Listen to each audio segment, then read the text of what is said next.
This is the infamous stinging nettle. I'm cleaning them out of my yard, but 20 years ago, I didn't even know what they were. Well, more recently, a neighbor said that she didn't have stinging nettles in her yard because she was righteous. I think she just didn't know what they were. You're going to get a few pictures of me pulling stinging nettles out of my yard. They have these waxy, 5-pointed flowers, and they're bright white, and they will bloom and rebloom and rebloom for most of the spring and into the summer.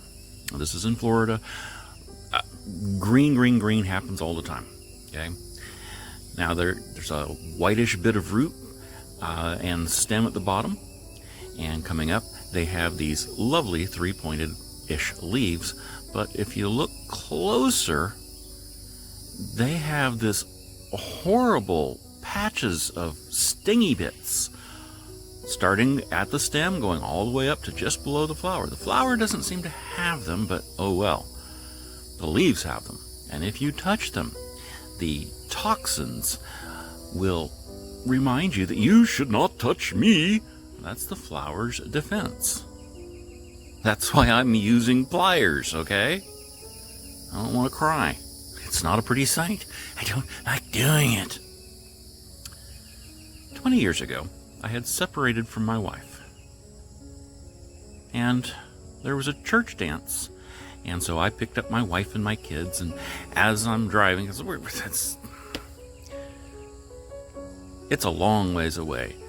And I saw, before I even got to the freeway, I saw some flowers, some pretty daisies. So I stopped the car and got out and ran over and picked the daisies and brought them back to my wife, because I'm trying to impress her, right? And then I'm driving down the road and I say, "Oh, look, more flowers." And she's like, "Oh, you don't do it."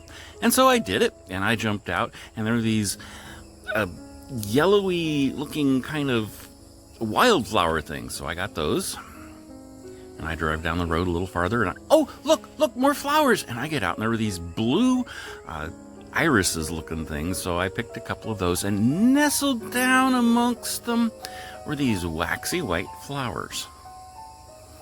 And I just used the hand that had already, so I grabbed these waxy white flowers, mostly, and there it is, that's the same one. Mostly they were grabbed by the other plants already in my hand. Okay? And I got back in the car, and I handed them to my wife, and I'm beaming because, man, I gotta be making happy points now, right? So we're driving down the road, and about 30 seconds later, she says, "Ow. Ow, ow, ow, ow.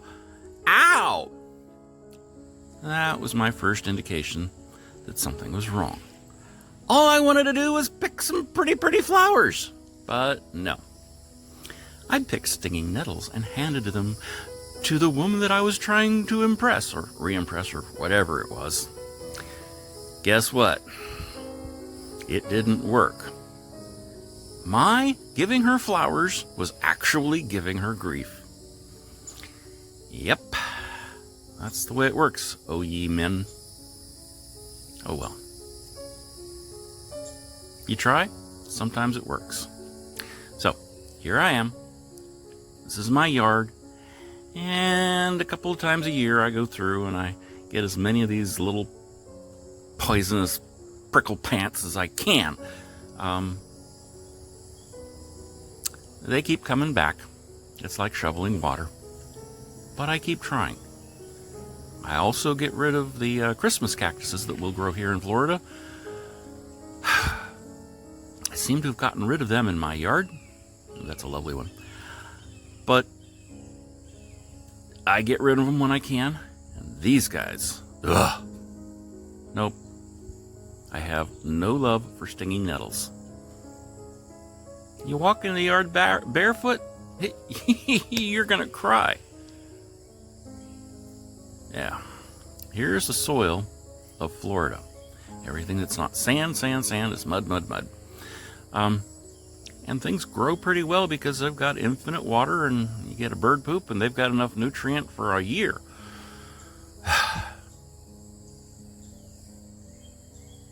All right. Stinging nettles, pulling them out of my yard. You know you got to do it.